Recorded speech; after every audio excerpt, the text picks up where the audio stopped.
पहला टॉपिक हमने पढ़ा, चेक करो, एंथैल्पी ऑफ कंबशन।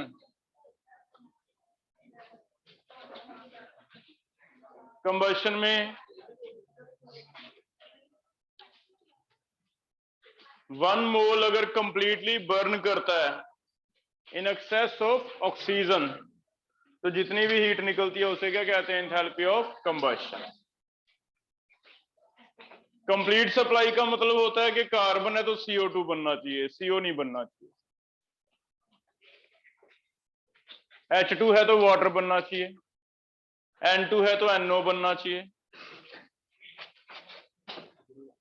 2-3 इंपॉर्टेंट बातें थी जो हमने ध्यान रखनी है। पहला, एंथैल्पी ऑफ कंबशन हमेशा नेगेटिव होता है, एक जगह पॉजिटिव आ जाता है नाइट्रोजन के केस। दूसरा, एक एलिमेंट का कंबशन नहीं होता, फ्लोरीन का, क्योंकि हमेशा उसकी क्या होती है? रिडक्शन। और तीसरा, एंथैल्पी ऑफ कंबशन हम थोड़ा आइडिया लगा सकते हैं हाइड्रोकार्बन में, जिसमें कार्बन और हाइड्रोजन ज्यादा होंगे उसमें एंथैल्पी ऑफ कंबशन क्या होगी? ज्यादा होगी। जितने कार्बन और हाइड्रोजन बढ़ेंगे उतनी एंथैल्पी ऑफ कंबशन क्या होगी? बढ़ेगी। ठीक है, जैसे मीथेन और ईथेन में से किसकी ज्यादा? इथेन की। इथेन और प्रोपेन में से प्रोपेन की। ये हमने ऑर्गेनिक में भी पढ़ लिया। ठीक है, नेक्स्ट हमने पढ़ा एंथैल्पी ऑफ फॉर्मेशन। एक मोल किसी सब्सटेंस का बनता है, लेकिन बने किससे? एलिमेंट्री स्टेट से। और एलिमेंट्री स्टेट में आपको देखना पड़ेगा अभी स्टेबल स्टेट नेचर में वो कैसे एग्जिस्ट करता है। जैसे हाइड्रोजन H2 गैस एग्जिस्ट करता है, ऑक्सीजन O2 गैस एग्जिस्ट करता है, fluorine F2 gas, chlorine Cl2 gas, bromine Br2 लेकिन लिक्विड होता है ब्रोमीन, और आयोडीन। ठीक है, ऐसे कुछ एलोट्रोप बताए थे आपको जो स्टेबल हैं। कार्बन का कौन सा एलोट्रोप? ग्रेफाइट। फास्फोरस का वाइट, सल्फर का रोहम्बिक।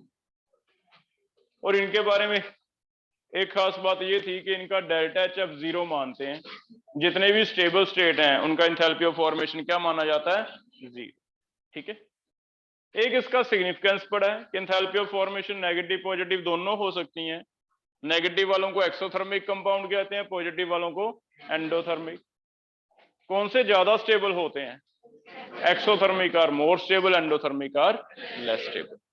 ठीक है, और लास्ट एक हेस्लॉ के बेस पे हमने ये कंक्लूजन निकाला है कि अगर एंथैल्पी ऑफ फॉर्मेशन हमें कंबशन का निकाल लिया था, चेक करना, ये निकाल लिया था कि अगर डेल्टा एच किसी रिएक्शन का पता करना है और कंबशन दी हुई है सभी की, combustion of reactants minus combustion of products, ऐसे कर लिया था।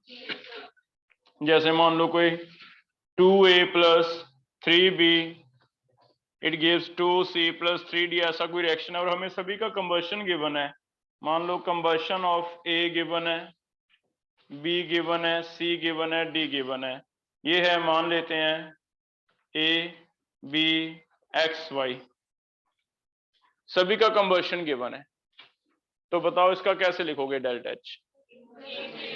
पहले रिएक्टेंट्स के लिए ये हो गया 2A, इसका हो गया 3B, इन्हें ऐड करना है। प्रोडक्ट्स के लिए इसका हो गया 2X 3Y, किसमें से क्या माइनस करना है? Reactants minus product. ये हो गया था। ठीक है, ऐसे एक और कंक्लूजन निकाला है हमने। एक डेल्टा एच हम ऐसे भी निकाल सकते हैं, अगर हमें फॉर्मेशन दी हो लेकिन फॉर्मेशन प्रोडक्ट्स माइनस रिएक्टेंट्स होगा, formation of products minus reactant. इसे हम पहले प्रूव कर लेते हैं। मान लो कोई रिएक्शन है, methane plus oxygen gives CO2 and water, हमें ऐसे बैलेंस करके दिया हुआ है। मान लो इन सबका हमें फॉर्मेशन गिवन है, फिर से इसका फॉर्मेशन गिवन है A, इसका फॉर्मेशन गिवन है B, इसका फॉर्मेशन गिवन है C। ऑक्सीजन का गिवन नहीं है क्योंकि 0 होगा, एलिमेंट्री स्टेट है। ऑक्सीजन का कितना होगा? 0। अगर सभी के फॉर्मेशन गिवन है तो फिर डेल्टा एच हम कैसे निकाल लेंगे? Formation of products minus reactants. Products में बी 1 है, सी कितने हैं? 2, रिएक्टेंट में ए 1 है, तो आंसर आ जाएगा बी प्लस 2C माइनस क्या करना है? ए। ठीक है, तो हेस लॉ से हम ये भी निकाल लेते हैं। अब इसका मैं आपको प्रूव कर देता हूं पहले कैसे आए, फिर हम इन दोनों को याद कर लेंगे कि या तो हमें कंबशन दी हो, फिर हम हेस लॉ से सीधा भी कर सकते हैं, भी कंबशन सभी की पता है, रिएक्टेंट्स माइनस प्रोडक्ट्स कर, या फिर हमें क्या पता हो? फॉर्मेशन। अगर फॉर्मेशन सभी की पता है तो फिर कैसे करना है? Products minus reactants. ठीक है, ऐसे हम कर सकते हैं। क्लियर है? ये वाला हम प्रूव कर लेते हैं पॉइंट। मान लो इसमें मीथेन का फॉर्मेशन ऐसे लिखा जाएगा कि मीथेन का फॉर्मेशन लिखना है मुझे, तो कैसे लिखेंगे बताओ? कार्बन प्लस हाइड्रोजन कितने? 2H2, ऐसे आ जाएगा, कार्बन प्लस हाइड्रोजन 2H2। ठीक है, कार्बन डाइऑक्साइड का फॉर्मेशन कैसे लिखोगे? C plus O2, CO2। Water का फॉर्मेशन कैसे लिखोगे? H2 plus half O2। Water के लिए ये फॉर्मेशन है, चेक करो। यहां मैंने दिया था फॉर्मेशन इसका A, इसका कितना है B और इसका कितना है C। हमारा अगर ये आंसर आ जाए हेस लॉ से तो हम इसे सीधा याद कर लेंगे। तो इनमें से मीथेन का फॉर्मेशन A है, इसका डेल्टा H फॉर्मेशन A है, इसका कितना है? B और इसका कितना है? C। चेक करो इन तीनों से अगर हमें ये इक्वेशन बनानी हो हेस लॉ लगा के तो कैसे बनेगी?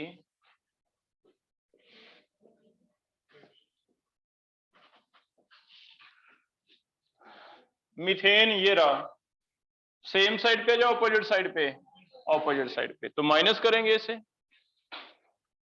कॉमन नहीं लेना होता, कॉमन अपने आप बैलेंस हो जाता है। कॉमन इसलिए क्योंकि ऑक्सीजन दोनों में है, छोड़ दो। CO2 1 है, पहले तो 1 है, 1 आ गया, सेम साइड पे है, क्या करना है? ऐड करना है। वाटर कितने हैं? 2 हैं, तो इसे पहले कोएफिशिएंट चेंज करें, कितने से मल्टीप्लाई? 2 से, 2C आ जाएगा बेटा ये। फिर इसे ऐड करना है या माइनस करना है? सेम साइड पे ऐड करना है। इनमें से सिर्फ ये एक माइनस करना है, तो इसे मैं माइनस ए लिख लूं, यहीं पे माइनस लिख लें। अब ओवरऑल डेल्टा एच क्या आ जाएगा? ओवरऑल माइनस ए प्लस बी प्लस 2C, ऐसे आ जाएगा।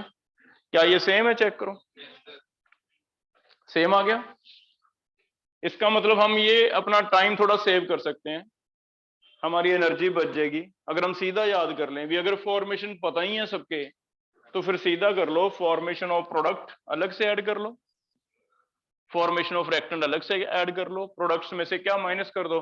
रिएक्टेंट्स, हो जाएगा। तो दो हम कंक्लूजन भी याद कर लेते हैं, भी या तो कंबशंस दिए हों या फिर क्या दिए हों? फॉर्मेशन। अगर कंबशन दिए हैं तो बस इतना फर्क है कि कंबशन में रिएक्टेंट्स के पहले जोड़ेंगे, माइनस क्या करेंगे? प्रोडक्ट्स के। लेकिन अगर फॉर्मेशन गिवन है तो प्रोडक्ट्स के पहले जोड़ेंगे, माइनस क्या करेंगे? रिएक्टेंट। बाकी सारा सेम हो जाएगा बेटा। तो ऐसे हम किसी का डेल्टा एच कैलकुलेट कर लेंगे, प्रोडक्ट्स माइनस रिएक्टेंट या रिएक्टेंट। क्लियर है एप्लीकेशन है लॉ का ही, नया नहीं है कुछ, कर लोगे बेटा। आगे हम थर्ड इंथैल्पी पढ़ने जा रहे हैं, दो हमने कर लिए हैं, इंथैल्पी ऑफ फॉर्मेशन और इंथैल्पी ऑफ कंबशन। हेस लॉ से पहले पढ़ाई मैंने, रीजन हेस लॉ में आपको एप्लीकेशन समझ आ ही रही है, इनकी थोड़ी ज्यादा इंपॉर्टेंस है। ठीक है, आगे एप्लीकेशन पढ़ रहे हैं, थर्ड टाइप की एप्लीकेशन लिखो। थर्ड इंथैल्पी कौन सी है? इसके बाद कुछ इंथैल्पी तो सिंपल है कि बस डेफिनेशंस है उनकी, जैसे थर्ड एप्लीकेशन कर रहे हैं। थर्ड एप्लीकेशन है इंथैल्पी ऑफ हाइड्रेशन।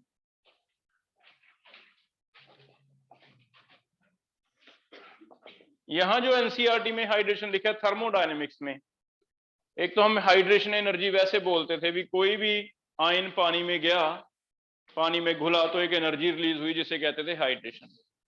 लेकिन ये जो हमारा एनसीईआरटी में यहाँ लिखा हुआ है हाइड्रेशन, वो आपको याद रखना है, वो थोड़ा डिफरेंट वे में है।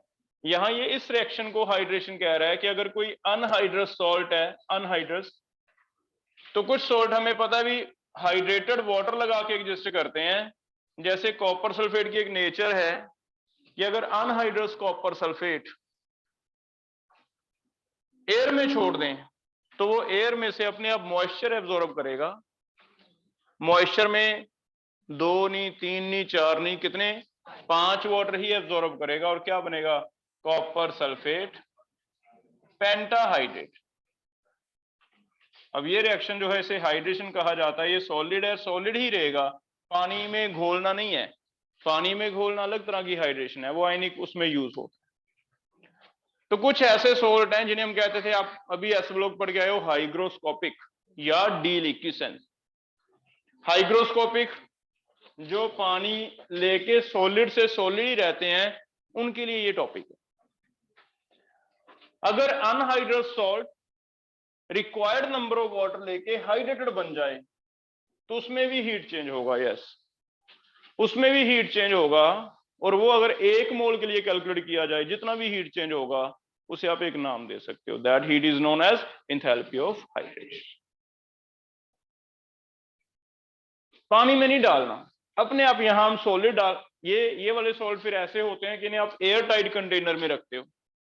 अगर कभी एयर टाइट कंटेनर खोल के यहां ओपन में छोड़ दिया तो अपने आप वो हाइड्रेटेड मॉइस्चर एब्जॉर्ब कर लेगा, अपने आप करेगा। ठीक है, तो इस प्रोसेस को क्या कहते हैं, हाइड्रेशन। और यहां हम इंथैल्पी जितनी भी होगी उसे क्या कहेंगे, इंथैल्पी ऑफ हाइड्रेशन। कर लोगे बेटा? तो इंथैल्पी ऑफ हाइड्रेशन क्या है, हीट चेंज है ये भी। हीट चेंज व्हेन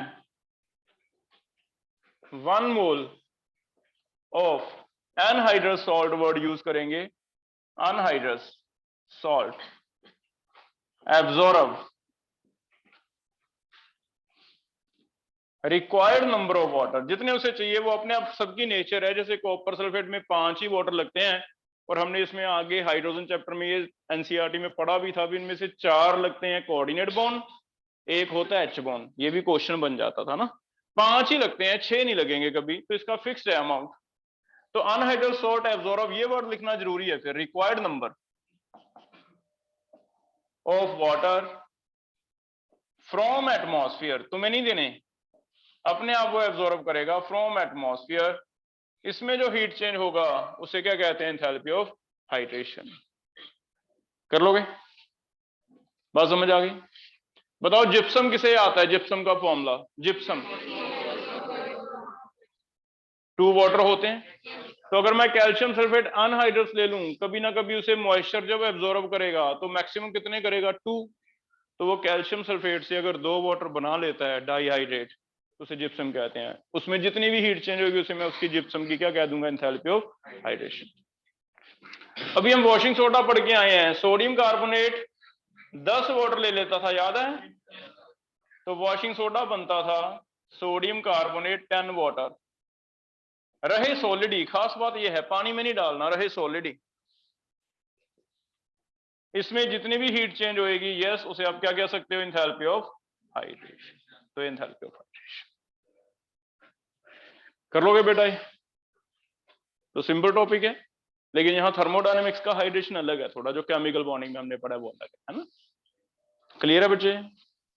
अब इसमें इंपॉर्टेंट क्या क्या है आप लिख सकते हो भी, हमेशा नेगेटिव होता है, कोई डाउट नहीं है हमें, ऑलवेज नेगेटिव। क्योंकि बॉन्ड क्या होता है, कुछ रिएक्शन में नए बॉन्ड बन रहे हैं, टूट तो रहे ही नहीं, इसमें कोई तोड़ा तो कुछ नहीं, मैंने वैसे का वैसे ही रखा है। जब भी नया बॉन्ड बने, कोई भी 2 बॉडीज में नया बॉन्ड बनेगा, तो याद रखो एनर्जी निकलती है, क्योंकि बॉन्ड तोड़ने में तो एनर्जी लगेगी। तो हम उल्टा सोचते हैं भी, अगर बॉन्ड तोड़ने में लगती है तो जब बनेगा तो निकलेगी, तो इसमें एनर्जी निकलेगी, इसलिए हमेशा क्या होता है, नेगेटिव। आप यूज कर सकते हो इसे, ठीक है? लेकिन दूसरा सबसे इंपॉर्टेंट पॉइंट ये है कि it is determined with the help of Hess law. Hess law से निकालते हैं हम बांट दे बेटा, हेस लॉ से निकाल लेंगे। कैसे निकाल लेंगे हेस लॉ से, देखते हैं। इसमें एक प्रॉब्लम है बेटा, ये आप थ्योरेटिकली निकाल सकते हो, हेस लॉ से प्रैक्टिकली नहीं निकाल सकते। प्रैक्टिकली क्यों नहीं निकाल सकते? आपको टेम्परेचर मेजर किसका करोगे पता ही नहीं, आपने तो एयर में यहां रखना है, एयर में रख के अपने आप वो एब्जॉर्ब करता रहेगा, पता नहीं कब तक होगा, कब तक होगा ये नहीं पता चलेगा। और एयर में हम थर्मोमीटर कहां लगाएंगे, कुछ नहीं पता चल रहा। तो इसमें एक हमें प्रॉब्लम है कि हम एक्सपेरिमेंटल अगर सोचना चाहें तो एक्सपेरिमेंट करके नहीं निकाल सकते। एक्सपेरिमेंटली कॉपर सल्फेट यहां पड़ा पड़ा अपने आप, ये नहीं पता आधे घंटे में ले ले 5 वाटर, ये नहीं पता एक दिन में ले 5 वाटर, कब बनेगा ये नहीं पता, 1 सेकंड में ले ले। तो इसमें पता ही नहीं चलता कि कब रिएक्शन खत्म हो गई, कहां थर्मोमीटर लगाएं, कितनी हीट निकली या कितनी एब्जॉर्ब हुई। जैसे कंबशन है, कंबशन आप पता कर सकते हो कैसे, एक बंद वेसल लेते हैं, एक पूरी तरह बंद वेसल लेके उसमें 1 मोल डाल देते हैं, ऑक्सीजन डाल देते हैं और उसे जला देते हैं, बंद कर दिया वेसल। अब वो जब तक पूरा जल जाएगा तब तक जितनी हीट निकलेगी आप पता कर लोगे। अब फिजिक्स में एक टॉपिक पढ़ते होगे calorimetry, Q = ms delta T, तो उससे हम हीट निकाल भी सकते हैं। तो एक्सपेरिमेंट पॉसिबल है कि मैं 1 मोल कोयला जलाना है, कार्बन डाल दूंगा 1 मोल कोयला, एयर डाल दूंगा, जला दूंगा, हीट निकलती रहेगी, पता करना। लेकिन इसमें 1 मोल वेसल में डाल दिया, पानी तुमने देना नहीं, एयर में रखना है, मॉइस्चर एब्जॉर्ब करे जा रहा है। कब तक 5 वाटर लेगा, कब तक 10 वाटर लेगा भी या नहीं, इसमें बहुत सारी प्रॉब्लम है। इसमें यही नहीं पता भी, कई बार 1 वाटर लेता है, पानी हवा में नमी जो है कम है तो बीच में 1 वाटर भी बनता है।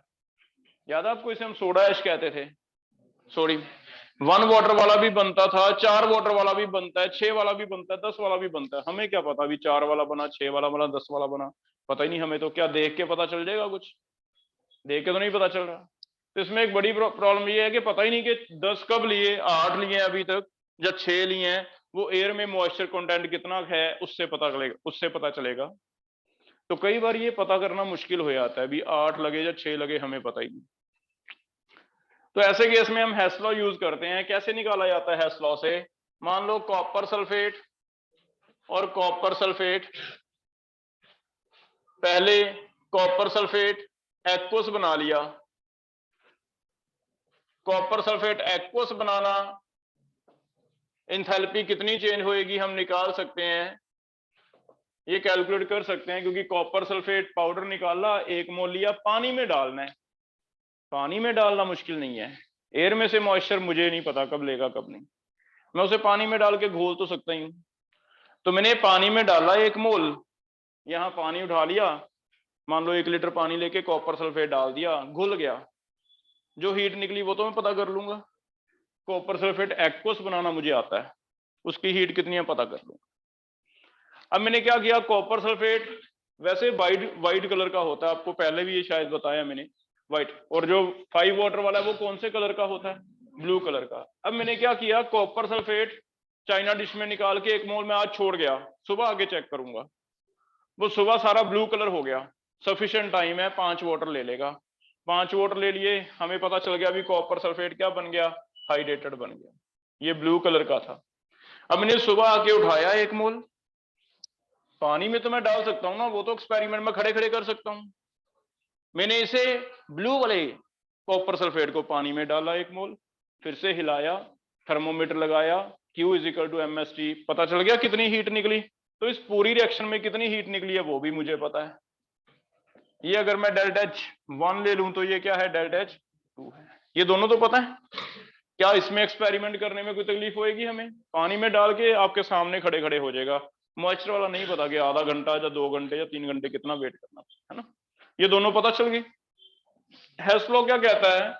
कहता है कॉपर सल्फेट से सीधा एक्वस 1 स्टेप में बना लो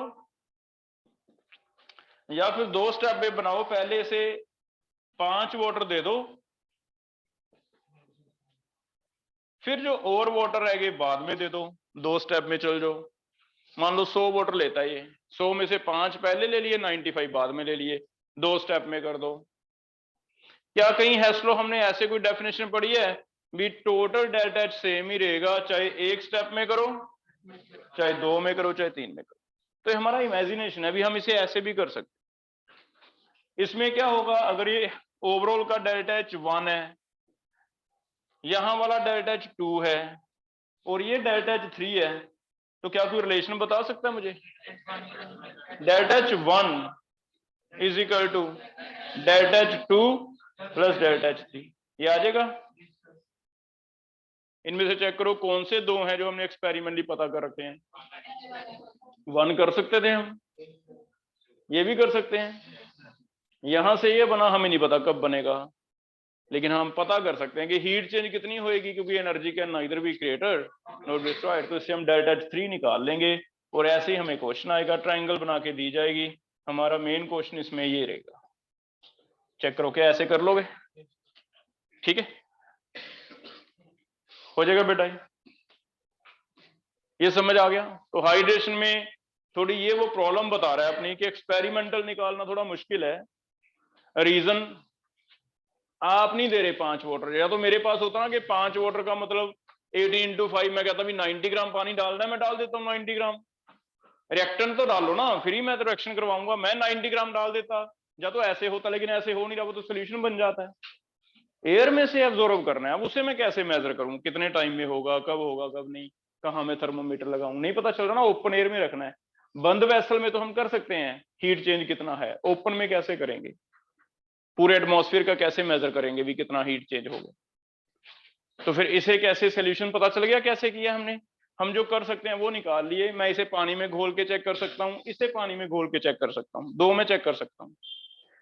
तीसरा मैंने इमेजिन कर लिया, अभी ये वाला नहीं हो सकता, ठीक है, ऐसे तो हो सकता ना भी 1 स्टेप में करवाओ चाहे 2 स्टेप में करवाओ, टोटल चेंज सेम होगा। 2 चीजें पता है, एक नहीं पता, पता कर लेंगे, हो जाएगा बेटा ये। तो थ्योरी का पॉइंट असर्शन रीजन टाइप में आ जाएगा, बीवी enthalpy of hydration can't be determined experimentally. क्या ये सही है? यस, ये सही है। It is determined only theoretically with the help of Hess law. सही है ना? तो ऐसे कर लोगे बेटा, ये समझ आ गया हाइड्रेशन। नेक्स्ट 4th लिखो, इसी में 4th आ गया एंथैल्पी ऑफ सॉल्यूशन। अब सॉल्यूशन क्या है? ये वाला सॉल्यूशन है जब किसी को पानी में एक्सेस में घोल दो, जितनी टोटल मैक्सिमम हीट चेंज होती है फिर से 1 मोल के लिए, उसे क्या कहा जाता है? Enthalpy of solution. तो एंथैल्पी ऑफ सॉल्यूशन तो कैलकुलेट कर सकते हैं ना हम, तो हमारा अलग से टॉपिक हो गया। 4th लिख लो, enthalpy of solution.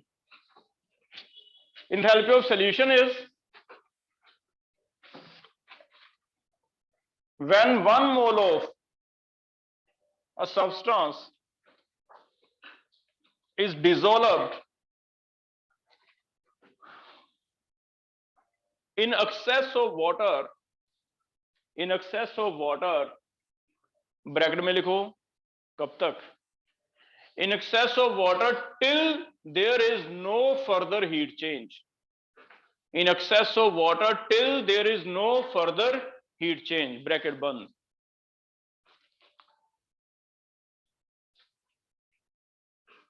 heat change is known as enthalpy of solution, heat change is known as enthalpy of solution। अब पढ़ो इसे दोबारा से।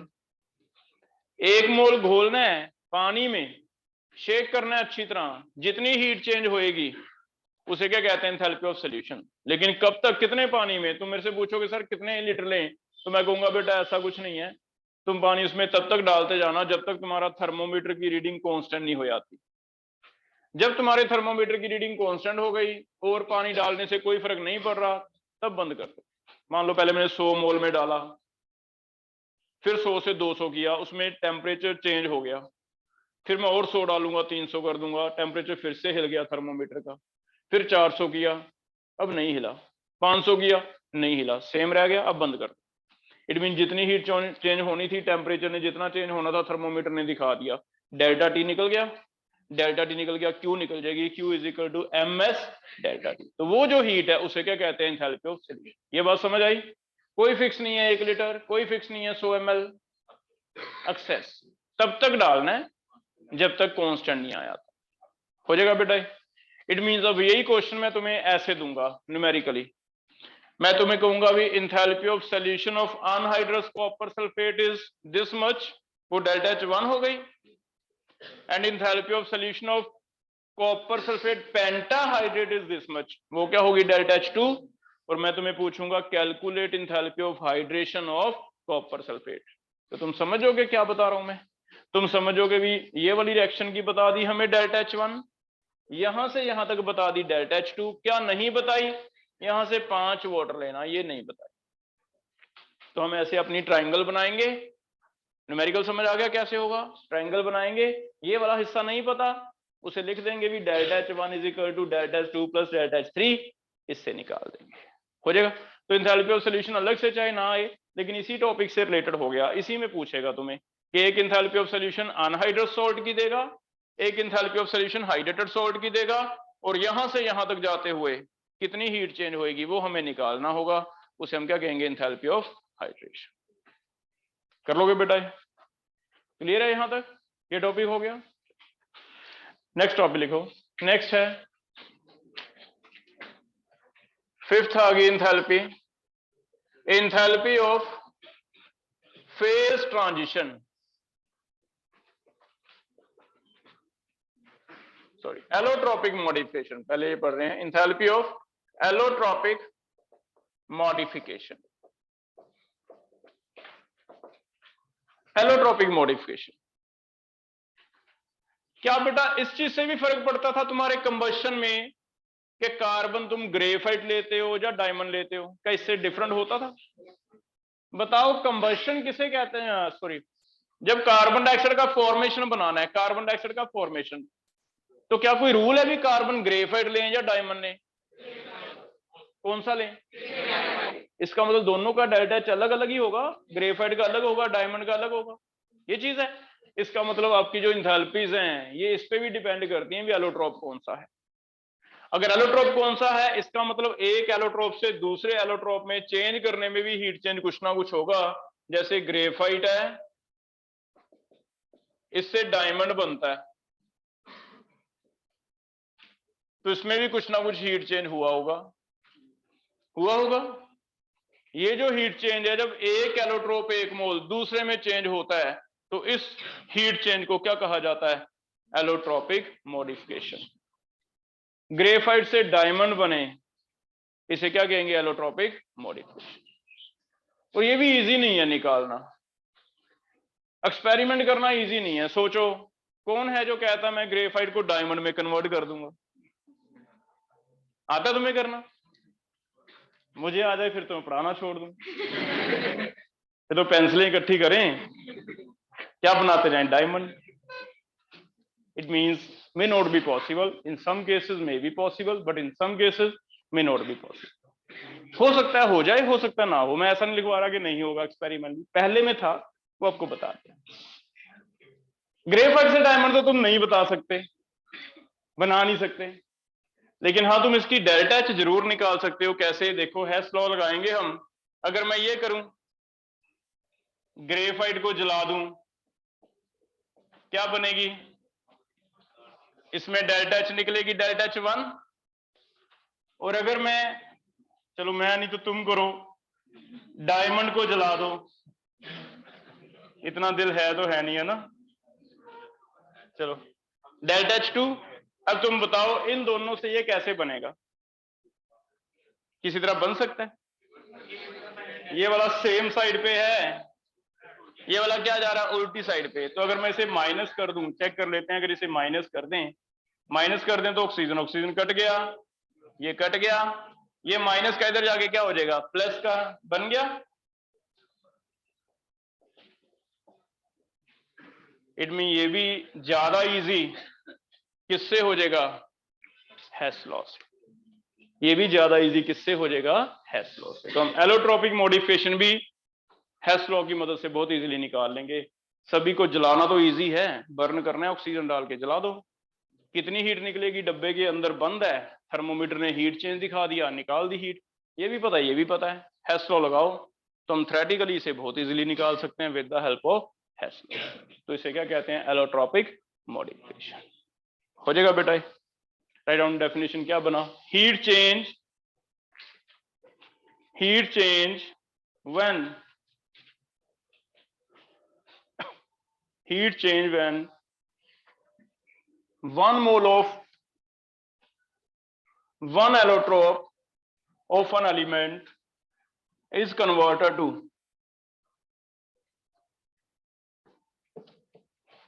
1 mole of 1 allotrope of an element is converted to another allotrope of same element. another allotrope of same element. same element का एक allotrope किस में convert हो जाए? दूसरे में। बोलना बेटा। Heat change when 1 mole of 1 allotrope of an element is converted to another allotrope of same element. एक ही एलिमेंट का है ना, तो उसे क्या कहते हैं? Allotropic modification. हो जाएगा? क्वेश्चन करके देखते हैं इसका। मान लो तुम्हें ये इक्वेशन दिया जा रहा है, carbon diamond plus 2H2 gives methane, और इसका डेल्टा एच दिया जा रहा है -400। तुम्हें कहता है calculate enthalpy of formation of methane if allotropic modification of carbon graphite to diamond. कोई आइडिया लगा सकता है ये पॉजिटिव होगी या नेगेटिव?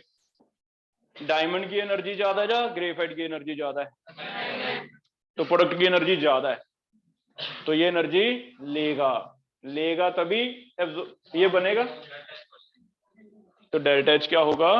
पॉजिटिव। तो मान लेते हैं ये चलो 600 है,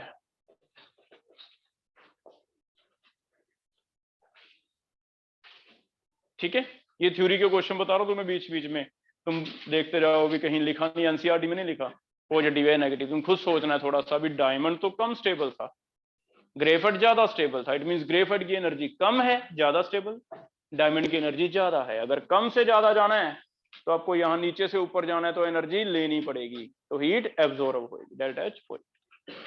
कौन बताएगा इसका कैसे यूज आएगा इस इक्वेशन में?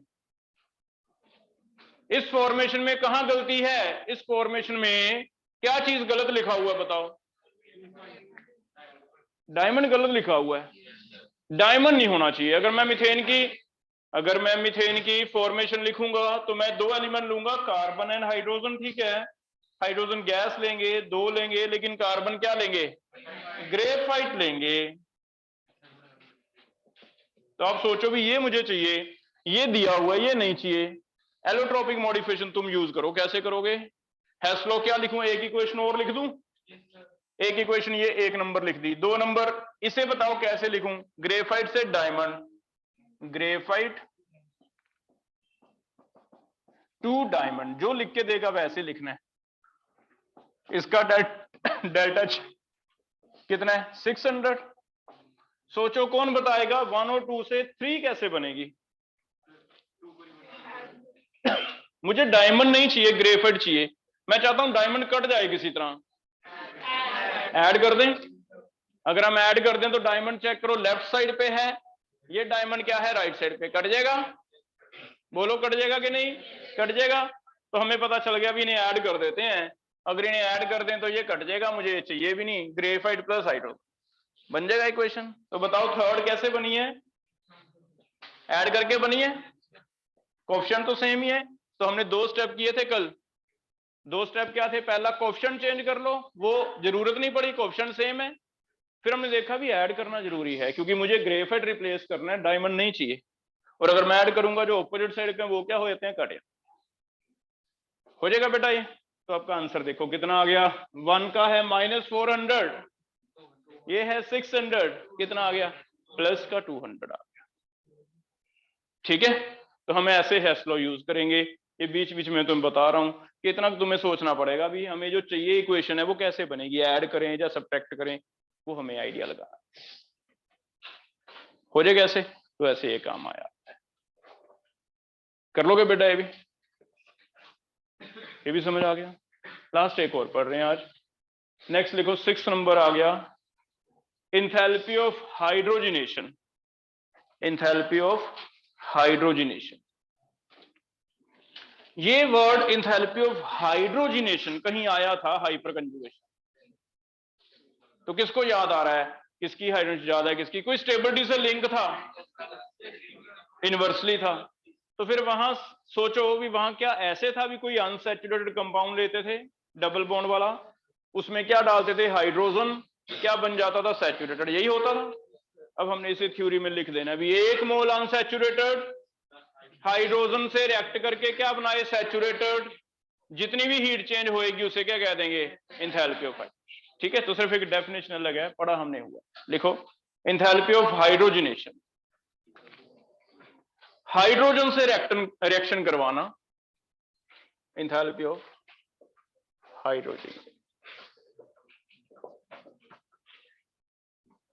Heat change when heat change when 1 mole of unsaturated compound, alkene लिख सकते हो आप, is converted to saturated by reaction with, किससे रिएक्शन करवाना है? by reaction with hydrogen, hydrogen के साथ रिएक्शन करवाना। ठीक है, जैसे आपसे पूछे भी इसका इथीन का हाइड्रोजनेशन रिएक्शन लिखना है, कहीं हेस लॉ में हमें यूज करना है, मुझे ये लिखना है भी हाइड्रोजनेशन ऑफ इथीन, ऐसे उसने वैल्यू दे दी इसकी कि -215 है, लेकिन मुझे कहीं हेस लॉ में इसे लिख के यूज करना है। तो बताओ कोई रिएक्शन लिख सकता है? कैसे लिखोगे?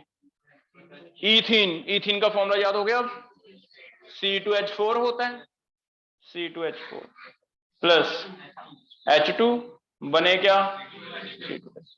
तो अब इसमें हमें यस ऑर्गेनिक आती है तो फायदा हो गया भी, हमें इथीन भी फॉर्मूला पता है, इथेन भी पता है, और बनेगा कैसे?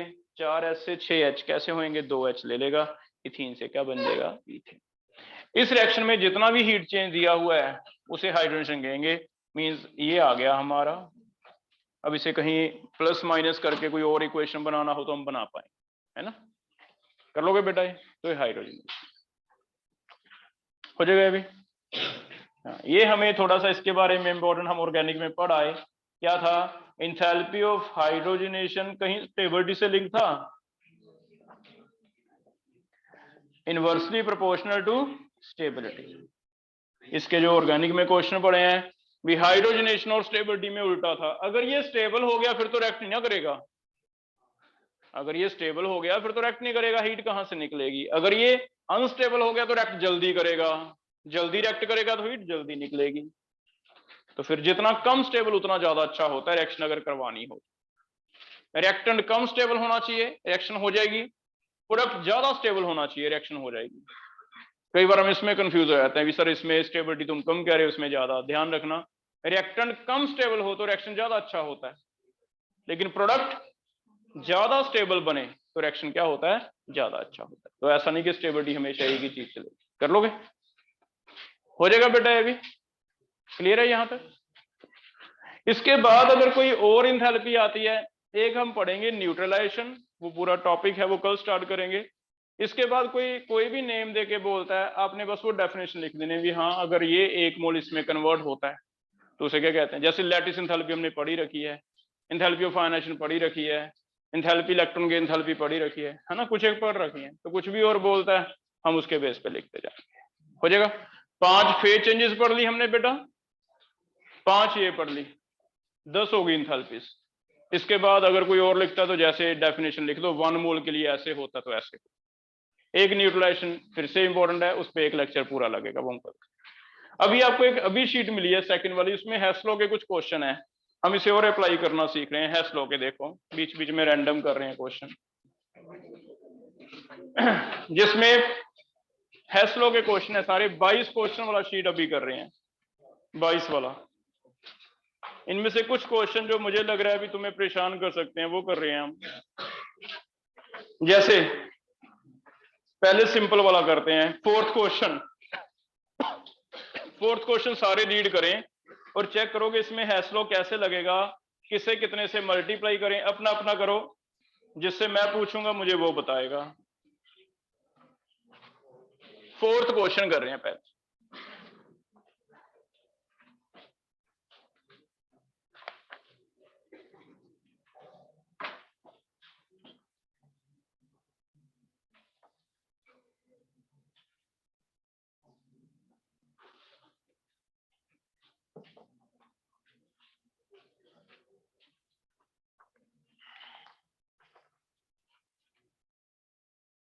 हाफ ए से बी लिखा हुआ है 150, 3b से 2c एंड डी लिखा हुआ है -125, और क्या दिया हुआ है e प्लस ए गिवन है 2। हमें चाहिए क्या, b plus D gives e, ये चाहिए। ठीक है, सबसे पहले एक काम और कर सकते हो आप, इजी कर रहे हैं, हम इसे ना a मान लेते हैं, इसे b मान लेते हैं, a और b मान के कोशिश करो कैलकुलेशन एंड पे करो। बार बार कैलकुलेशन करोगे ना उसमें एक आधी भी गलत हो गई तुम्हारा सारा गलत हो जाएगा। तो पहले कॉन्सेप्ट बना लो कि a और b, इनकी टर्म में पूरी इक्वेशन लिख लेंगे, लास्ट पे कैलकुलेशन करेंगे ताकि जो गलती के चांस कम हो। ठीक है, a और b लिख लिया। अब सबसे पहला स्टेप कोएफिशिएंट देखो, b का कोएफिशिएंट मुझे 1 चाहिए, क्या b का कोएफिशिएंट 1 है, कहीं है ऑलरेडी। d का कोएफिशिएंट 1 चाहिए है, इट मींस कोएफिशिएंट तो चेंज करने की जरूरत नहीं है। e का कोएफिशिएंट 1 चाहिए, ये भी 1 है, इसका दिया हुआ है कितना 350, इसे c मान। पहले तो कोएफिशिएंट चेक कर लिए, कोएफिशिएंट हमें चेंज नहीं करना, स्टेप 1 हमारा इजी हो गया। अभी कोएफिशिएंट चेंज ना तो किसी को मल्टीप्लाई करना है ना डिवाइड। ठीक है, अब हमें क्या करना है फिर, E1 है, C2 है, C भी 2 है, अब B1 है, उल्टी साइड पे है, अभी उल्टी साइड पे तो क्या करें, माइनस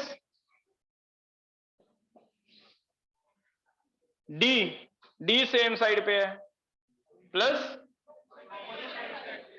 ऑपोजिट साइड पे है माइनस, E भी ऑपोजिट साइड पे है माइनस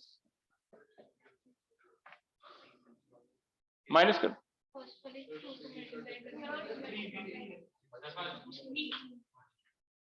अच्छा B कॉमन है बेटा, B नहीं लेंगे, B कॉमन है।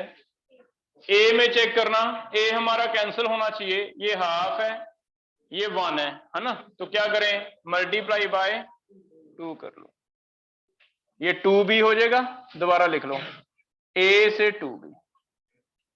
ठीक है, तो ये 2a कर दे। अब ट्राई करो, -2a -b -c, आंसर देखो मैच हो रहा है या नहीं। 2a प्लस का आ रहा है, एक मिनट, ये b लेफ्ट साइड पे एक चाहिए, यहां भी था b, दोनों सर्कल करो, ये 3 है, ये कितने हैं 2, तो अगर कटेंगे तो कितना बच जाएगा 1।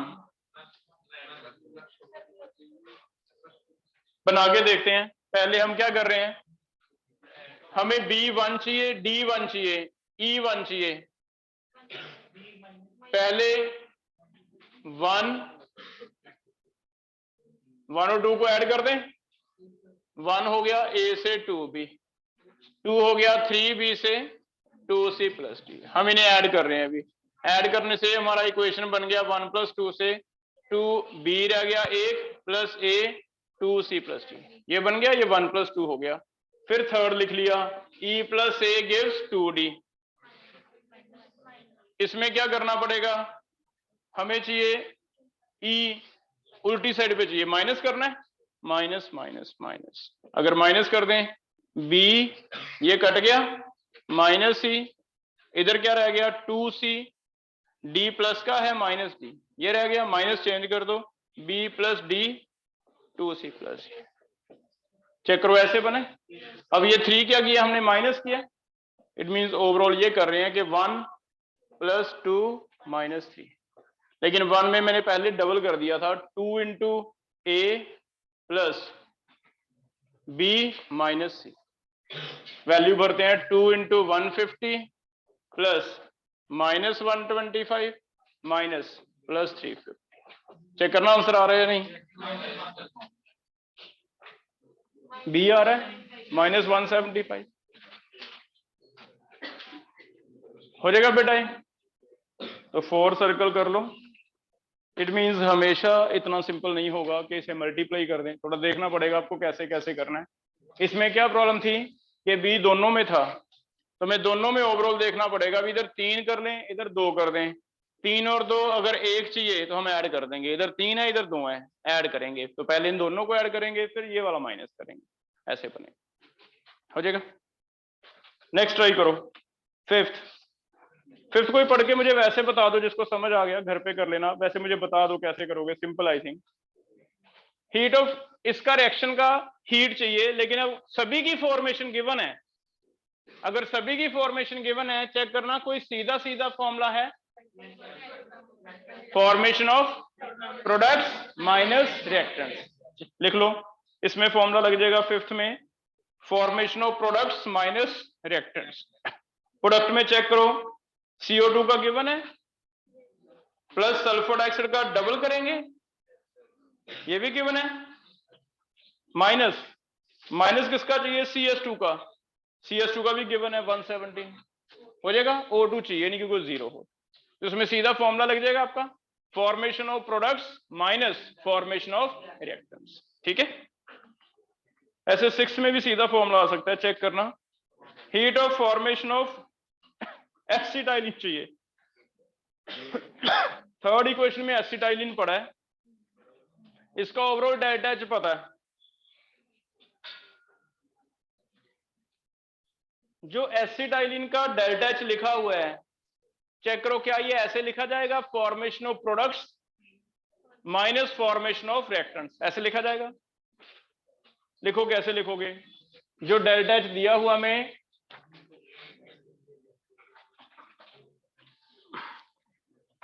6 कर रहे हैं, 6 में भी हमें लगता है कि फॉर्मेशन दिए हुए हैं C2H2 plus 2.5 O2 gas 2 CO2 plus 4। क्या हमारा डेल्टा एच जो दिया हुआ है दैट इज -1301, क्या वो ऐसे हो सकता है? प्रोडक्ट्स का फॉर्मेशन इसका 2 टाइम,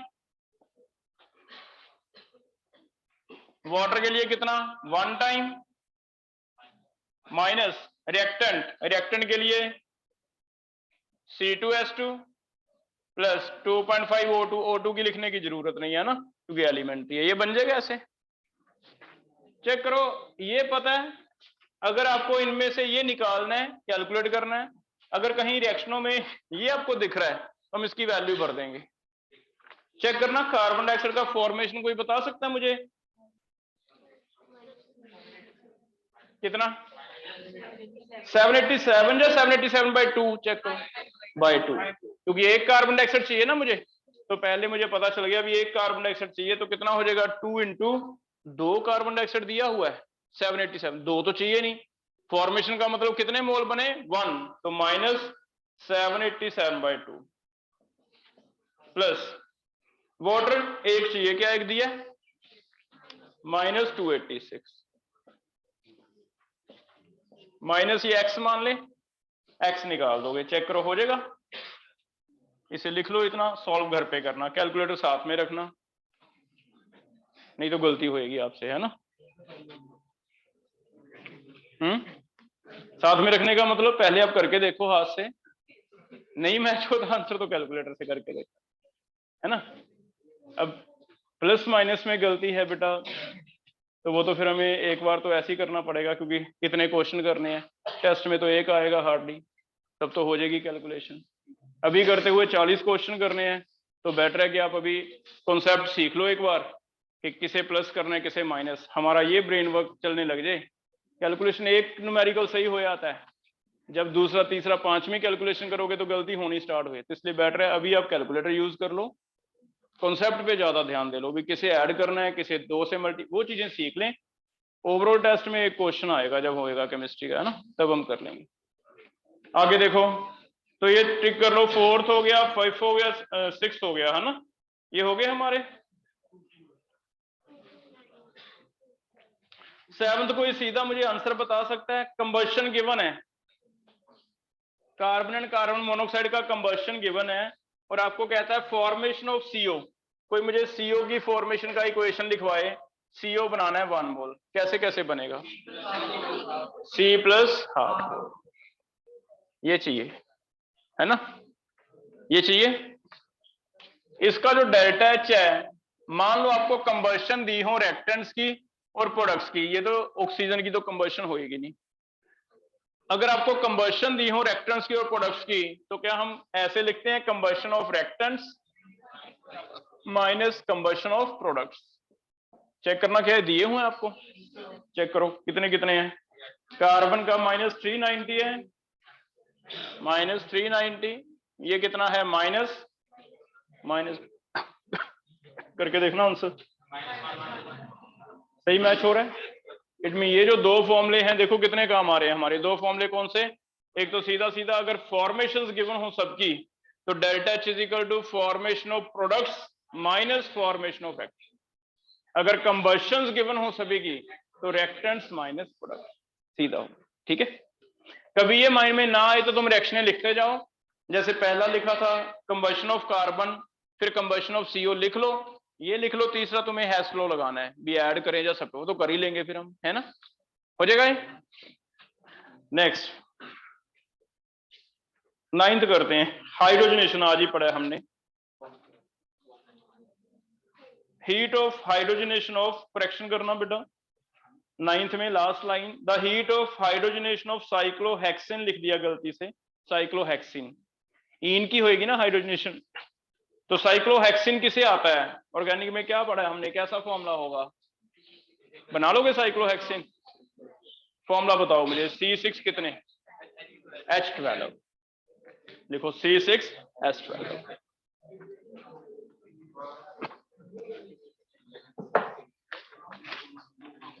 कौन सा क्वेश्चन है ये? आप ऐसे बनाओगे ना, चाहे तो ऐसे ही लिख लो तो भी कोई इशू नहीं है। हाइड्रोजन क्या बनेगा, साइक्लोहेक्सिन। चाहे इनके फॉर्मूले लिख लो, H10 आएगा, C6H10 प्लस हाइड्रोजन बनेगा क्या, C6H12। चेक करो, चाहे ऐसे ही रख लेते हैं, अब तो हमें ऑर्गेनिक आता ही है, ऐसे ही रख लो, कोई इशू नहीं है। अब इसमें देखो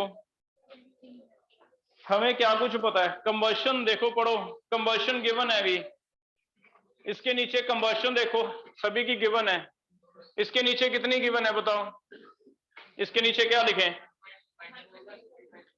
-241 दिख रहा है। हाइड्रोजन की एंथैल्पी ऑफ कंबशन हाइड्रोजन की है पहली तो 241, ध्यान से पढ़ो, हाइड्रोजन की है ना 241, फिर साइक्लोहेक्सिन की है 3800, फिर तीसरे वाली किसकी है, साइक्लोहेक्सेन की, ये 3800 है, ये कितना है 39, चेक करो भी, ठीक है। लिखते हुए इसने फिर से गलत लिख दिया, जो C6H10 लिखा हुआ है उसमें साइक्लोहेक्सिन है, ये C6H10 के फॉर्मूले से पता चल रहा है कि ये क्या है, साइक्लोहेक्सिन। चेक करो, ये वैल्यूज लिख दी मैंने। कोई बताओ डेल्टा H निकालना है इस रिएक्शन का, इसमें summation combustion of reactants minus summation combustion of products, ये लगेगा, ठीक है, ऐसे लग जाएगा। पहले बताओ किन किन को ऐड करें, इन दोनों को ऐड कर दो, ये यहां लिख दो, कितना आ गया, -404, ये कितना है, -39, चेक करो,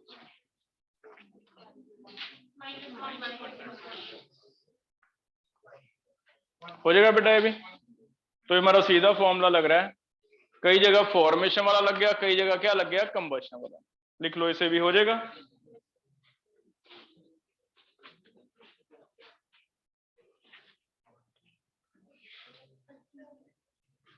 आगे कौन सा करोगे, 13 करके देखो आंसर मैच हो रहा है या नहीं।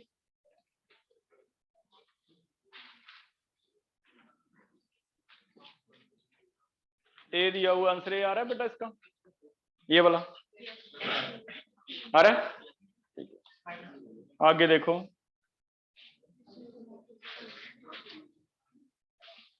और कौन सा करोगे? 13 करके बताओ, क्वेश्चन नंबर 13।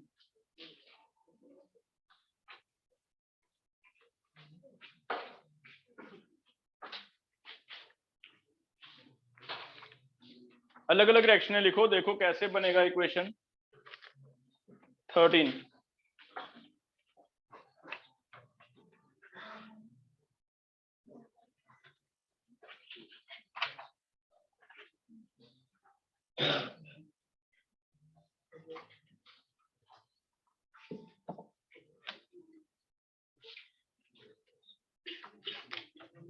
एक इक्वेशन गिवन है हमें, C plus O2 gives CO2।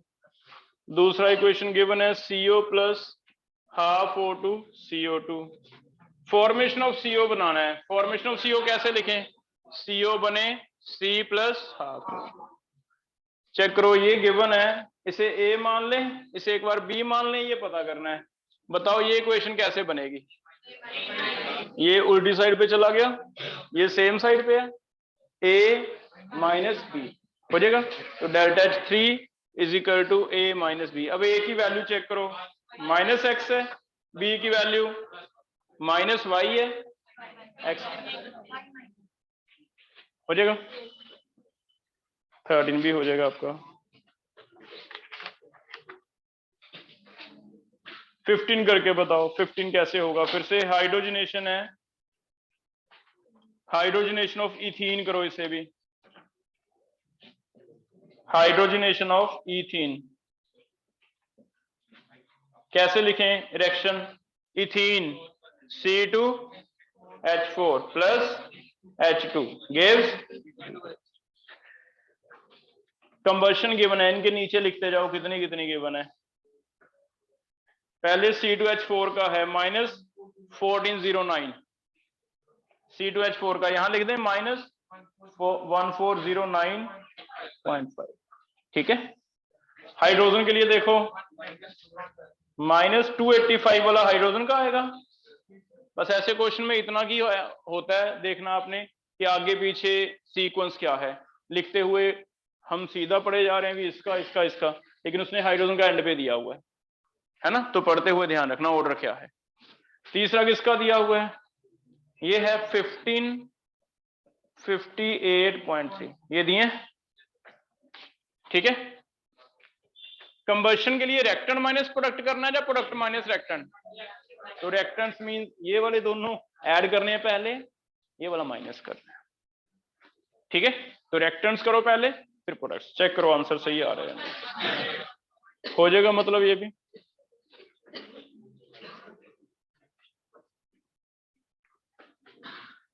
Concept पता चल गया, रिएक्टेंट्स माइनस। तो आपको हाइड्रोजन वाले सारे क्वेश्चन ऐसे करने हैं, रिएक्शन लिखनी है, ज्यादातर कंबशन ही दिए होंगे, वो लिखते जाओ उनके ऊपर, रिएक्टेंट्स माइनस प्रोडक्ट्स, ऐसे कर लोगे बेटा। अभी 16 में ध्यान से पढ़ो, 16 में प्लस 84 का क्या मतलब होता है? कभी आपको रिएक्शन ऐसे लिखा मिले, A B gives C plus D, यहां लिख दे हीट क्यू, तो याद करो हाँ डेल्टा एच क्या होता है? माइनस। तो ये ध्यान से लिख लो। तो कई बार ये गलती हो जाती है, प्लस माइनस में आपका साइन गलत आ जाएगा।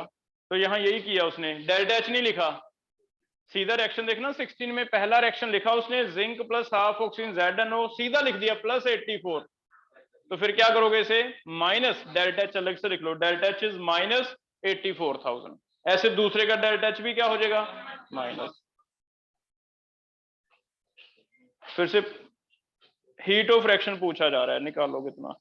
इसने मेरे ख्याल सीधा हीट ही पूछा है, हीट ही पूछा है इसने पूछा भी हीट है इसमें, तो बाय चांस इसमें जरूरत नहीं पड़ी, लेकिन आप याद कर। इक्वेशन देखना कैसे बनेगी, क्या किसे ऐड करें या माइनस करें? 1 माइनस 2 कर दें, तो 1 माइनस 2 कर दो, सीधे ही 84 में से ये माइनस करना है, 84,000 माइनस 2170, ये माइनस कर लोगे बेटा। डेल्टा एच माइनस का आ जाएगा, हीट क्या आ जाएगी, प्लस की आ जाएगी, ऐसे। क्लियर है अभी?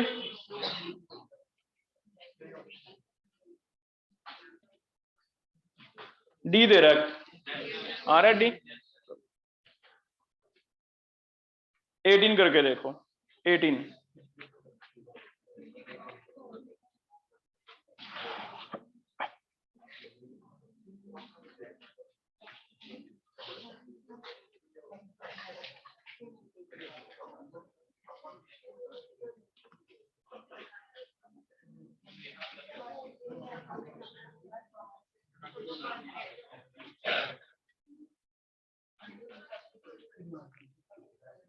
Heat of formation of NCl3 चाहिए, डेल्टा एच गिवन है, delta H 1।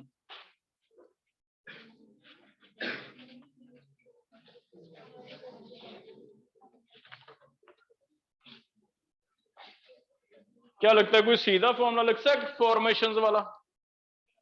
Overall delta H is equal to formation of product minus reactant, क्या ये फॉर्मूला लगा के देख सकते हैं हम? उसके लिए चेक करो, क्या हमें अमोनिया का फॉर्मेशन कहीं पता चल जाएगा? जो 3 इक्वेशनें दी हैं उनमें से किसी तरह कोई बता सकता है मुझे कि एंथैल्पी ऑफ फॉर्मेशन अमोनिया कितनी है? हाँ, तो माइनस नहीं है वो, मेरे ख्याल में वैसे हैश डाला हुआ है, डेल्टा एच 2 ही है, डेल्टा एच 2/2 है, चेक करो, है ना? अमोनिया का 2 अमोनिया का पता है, एक का कितना आ जाएगा? तो हम ऐसे लिख लेंगे भी, हमें अमोनिया का तो पता चल गया, डेल्टा एच एफ अमोनिया का कितना है? Delta H 2/2। ऐसे चेक करना कहीं HCl का पता चल रहा है कितना है? Delta H 3/3 2। 2 HCl का पता था ना, थर्ड इक्वेशन देखो, 2 HCl का पता है, एक HCl का कितना हो गया?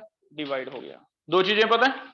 अब हम इक्वेशन लिख लेते हैं, हमें इसका डेल्टा एच पता है, ammonia plus 3 chlorine gives NCl3 plus 3 HCl, ये कितना है? डेल्टा एच 1 है।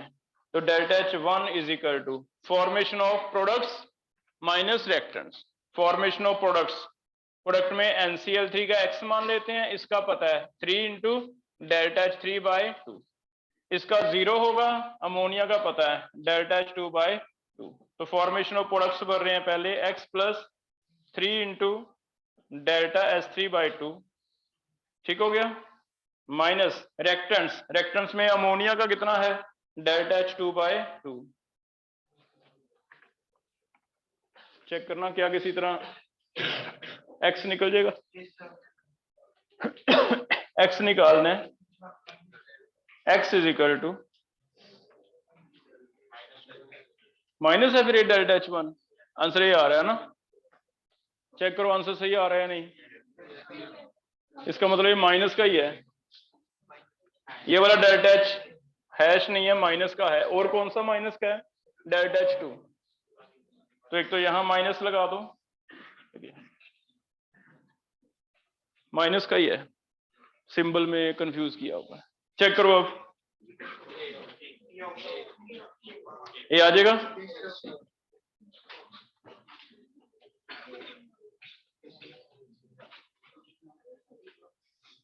लास्ट एक 17 थोड़ा डिफिकल्ट लग रहा है, ये चेक करके देखो 17,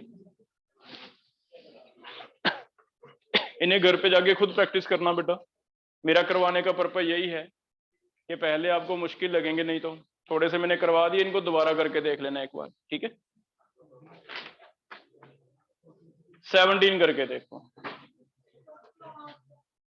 फॉर्मेशन ऑफ H2SO4, जाओ बेटा जिसका क्लास है चले जाओ, रिकॉर्डिंग चल रही है ना, जिसका क्लास है चले जाओ। सल्फर प्लस ऑक्सीजन, क्योंकि जिनका नहीं है वो तो मुझे पता है, जिनका है वो नहीं पता किसका है, जिनका नहीं है वो तो मुझे पता है, नॉन मेडिकल तो लगा के बैठे हो तीनों क्लासें, है अभी मैथ्स की तुम्हारी? कितने बजे होती है? 45, बस ये लास्ट कर रहे हैं, अभी टाइम है, 17 एक लास्ट करेंगे। चेक करो, फॉर्मेशन ऑफ सल्फ्यूरिक एसिड चाहिए हमें, ये इक्वेशंस पता है। इसका ए है,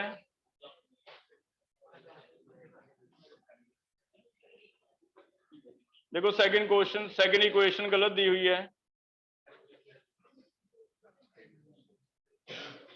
प्लस O2 करो, यहां वाटर लिख रखा है सेकंड इक्वेशन में, SO3 ये बी मान लिया। सेकंड इक्वेशन चेंज है बेटा, यहां ध्यान से देखो वाटर लिख रखा है। थर्ड में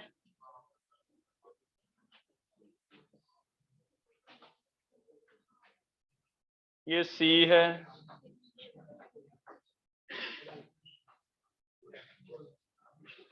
ये डी है।